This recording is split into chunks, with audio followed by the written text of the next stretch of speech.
Hey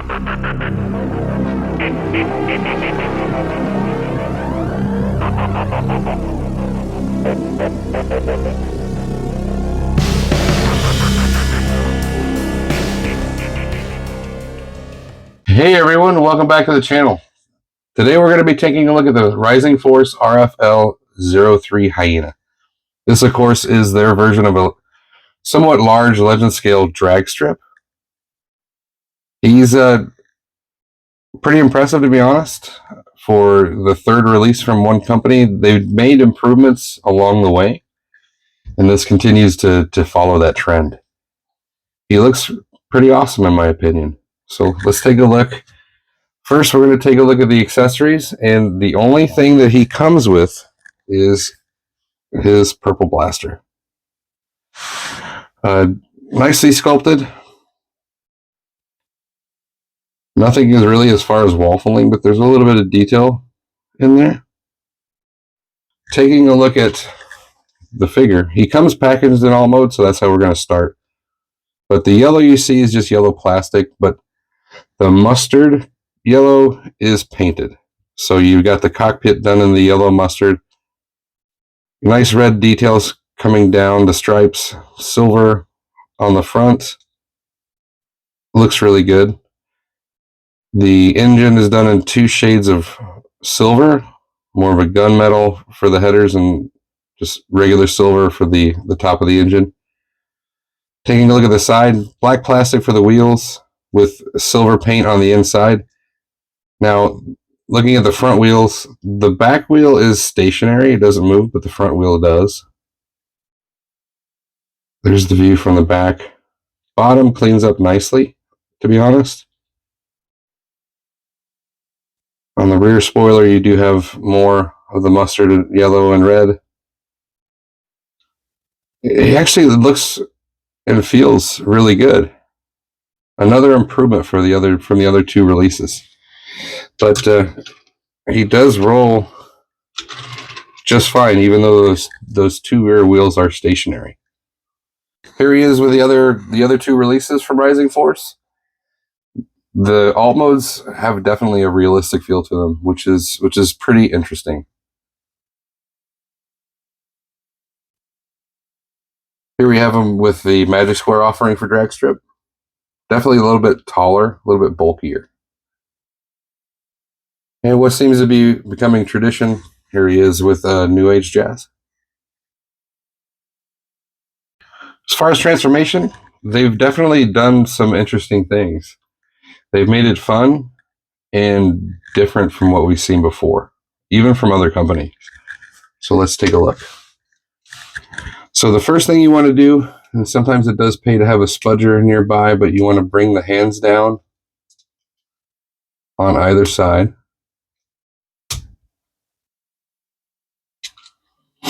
And you want to bring these forward. You want to disconnect the wheels on the top. Bring them up like so. And what I like to do is I like to start with the legs. So go ahead and separate. And you'll see that the top of the engine does peg into the side of the legs and the side of the headers, but get that up. And now tilt the toe down and the ankle. You can actually separate this a little bit, but then using that foot, pop the back piece loose, pull on this a little bit because it will extend out, and then the leg kind of unfolds like so.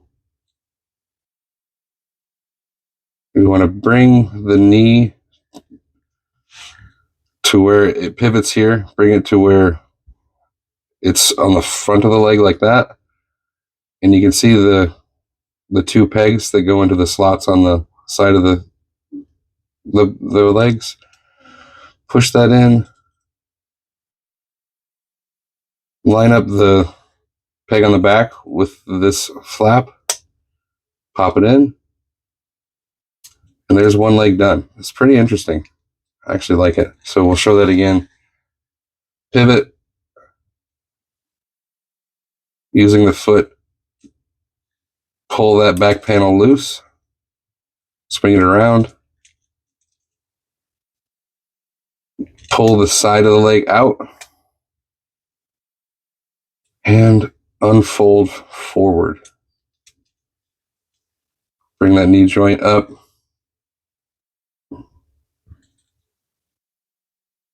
Peg on the side of the leg. Wrap the back around. And fold the foot up. It does hold very securely once you have the pegs in. And there's very little as far as waffling, which is really nice. Now we're going to come here. We can go ahead and rotate the head. One thing I want to mention, the head actually pegs in to the bottom of the spoiler. If you don't have that pegged in, you run the risk of the face rubbing on the ground in alt mode. So make sure that you unpeg the head, bring it down.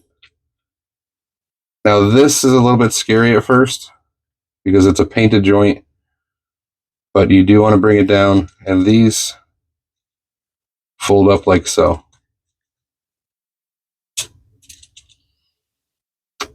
I don't recommend bringing it down all the way yet because we still do need to mess around and get these arms straight. So the arm shoulders do pivot. It's a bit interesting. You'll see this section swings around, as well as the shoulders. So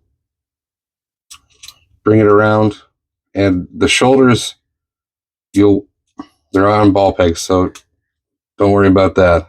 But the shoulders do swing around like so, and then you'll complete this when you have it flipped 180 degrees. So we'll show that again.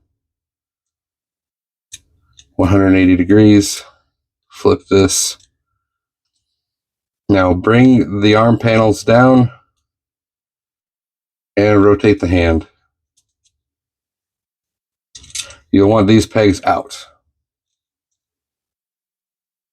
Swing the wheels down and then rotate on this hinge 180 degrees.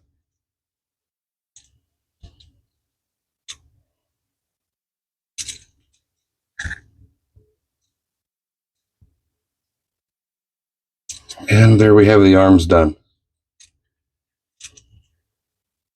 And the last step is just bring this all the way down. Oh, sorry, the very last step. The head does look kind of weird all the way forward. You actually want to hinge that back. And there we go. Let me get him cleaned up a little bit and we'll take a look at him. So overall in robot mode, he's actually pretty astounding. Taking a look at the head, red and blue paint for the face. The purple is just plastic done in that purple shade. Looks actually really good. I like the ears on the sides. Nicely detailed. As far as articulation, he can look all the way up. Well, almost all the way up. That far. If you utilize the transformation joint, he can actually look down quite a bit, which is nice. Full rotation and definitely the ability to show some attitude. Looks really good. Coming to the arms, due to the transformation joints and the ball peg, he actually does have quite a bit of a butterfly, which is nice to see. You do get the full 360. The way the arms are designed, the rotation is on a ball inside the topper part of the arm, but it's there. You do have more than 90 as far as a bend. And looking at the hands, once again on a ball peg, they're very tight, but they do have rotation and motion up and down. So lots of articulation in the arms, which is nice to see. Although it is a little bit unsightly with the the hole there for the mushroom peg, as well as it just looks kind of odd, that single arm connecting both pieces together. Coming down to the waist, you got that mustard yellow, as we saw before, and then the yellow plastic. Silver on the engine. This has an appearance of die-cast. I don't believe it is, though. It doesn't have the feel of die-cast, but it looks nice. You do have 360-degree rotation. No ab crunch, but legs can go up to 90, back as well. Out. You do have rotation on the hip.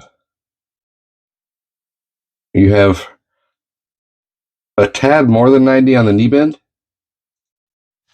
Then coming down to the legs, a little bit of holes, but they've done a nice job of filling up most of it.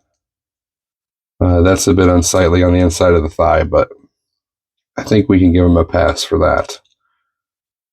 You got the nice detail, the wheel coming through from vehicle mode. Looks good. Coming down to the feet. More of the mustard and red visible. As far as the feet, you do have a very nice ankle tilt. Toe can go up and down to give you some posing options there, but nothing as far as a tilt up and down. So overall, articulation is pretty good. We've definitely seen better, but we have definitely seen worse. Here he is with the other two releases from Rising Force. And as I've said a few times, they continually improve with each release. This one more so as far as the design choices for transformation. Not as much paint as the other releases, but still, I think he definitely pulls off being the drag strip of the group. When compared with the Magic Square release, he's definitely bulkier, taller. He has more paint. So I don't think that he is going to be replacing my Magic Square drag strip, but he's definitely a keeper. He's in a scale all his own, if that makes sense. Being that these are more in between Legends and Chug, a little bit bigger than you would expect, so they don't really fit in. But I do have a separate Minosaur shelf that they'll be going on, so I'm actually happy that I got him. And I am a sucker for tradition, so here he is with Magic Square's Prime 1.0 and New Age Starscream. So let's start with the negatives. Probably the biggest issue I have is the tightness of the tolerance of the gun. The gun's supposed to go into the cockpit in alt mode, but it's so tight that you risk damaging the figure or breaking the handle off the gun putting it in. So tolerance being the main issue. Other than that, I really don't have any complaints, other than just being a little bit too big to be considered really a Legend scale figure. Doesn't fit in anywhere else in my Legend scale collection. Positives? Well, the paint that's there is done really good. I don't have any defects at all in mine. Articulation is actually better than I would have anticipated. The only thing really lacking is an ab crunch. The arms are a bit odd to look at, but given what they do as far as transformation, I think it's necessary. Overall, it is a pretty decent third figure from this company. So overall, can I recommend it? Yeah, if you're into it, I would recommend getting it. It's not going to fit in your Legend scale collection, just too big, but it is a very fun, enjoyable transformation and figure. It's done rather well, and I hope that Rising Force continues to improve with each release, as they've been doing. So far, they've impressed me. I picked mine up from showzstore.com. Definitely check it out. If you haven't already, please like the video, subscribe to the channel, and don't forget to get your bell on so you get notified of future content. I did notice that the vast majority of my views are coming from non-subscribed viewers, so if you wouldn't, just in order to help the channel grow, hit that subscribe button, and I'd really appreciate it. Thanks for watching, and I will see you again next time.